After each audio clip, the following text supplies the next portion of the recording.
Story Park'ın 4-cü qavatındağı balдар üçün oynay turgan jay. Oynay turgan. Şere geldik.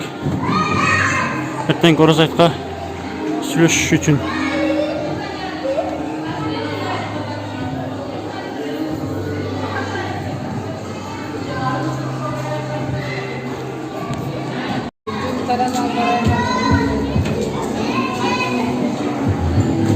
Мына ушул жерде Строй паркта буюрса эртең Ораза айт күнү ушул жерге бир 40ка жакын аскан сүйбөлөрдүн, жалгыз энелердин балдарын ошол жерде ойноткону ниет кылып жатабыз.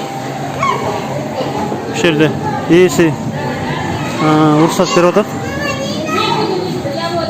Ээси Аллахтын ыраазылыгы үчүн болгону жол кире, суусундук, шириндик, ошолордун кичине тыйын каражат керек болот кичине. Луна парктын ээси болсо Рамазанда бир канча 3төн ашык балдарды ойноткону бизге неме кылган, шарт түзүп берген. Азыр эми эртең Токтогул парктан дагы буюрса неме кылган атабыз. Ошака да бир бөлүгү ошака, бир бөлүгү ушул жерге, бир бөлүгүн Луна паркка сүйлөшкөн атабыз азыр. Жакшы жер экен. Бир саат убакыт неме кылып беребиз дешип жатат, жердечи. 1 саатка чейин. Жакшы балдар жакшы эле ойноп атышат.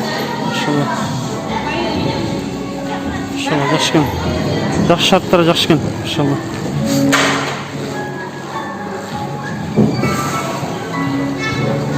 Машалла, машалла. Мынакей. Ошол биринчиден биздин унутулуп кеткен Ораза айт, Курбан айт майрамдарыбыздын бир улуулугун бир көрсөтүшүбүз керек да. Өзгөчө ошо аскан сүйбөлөргө алар ойнай албашпайт да, жол кирелери жок. Ошо көрсөтсөк, экинчиден аскан болгон ошо жалгыз энелердин балдарын сүйүнтөбүз бир жагынанчы. Бир жагынан мусулмандарга болгон, исламга болгон, мекенге болгон сый урматын арттырабыз иншалла. Ошого салымыңыздар болсуңуздар.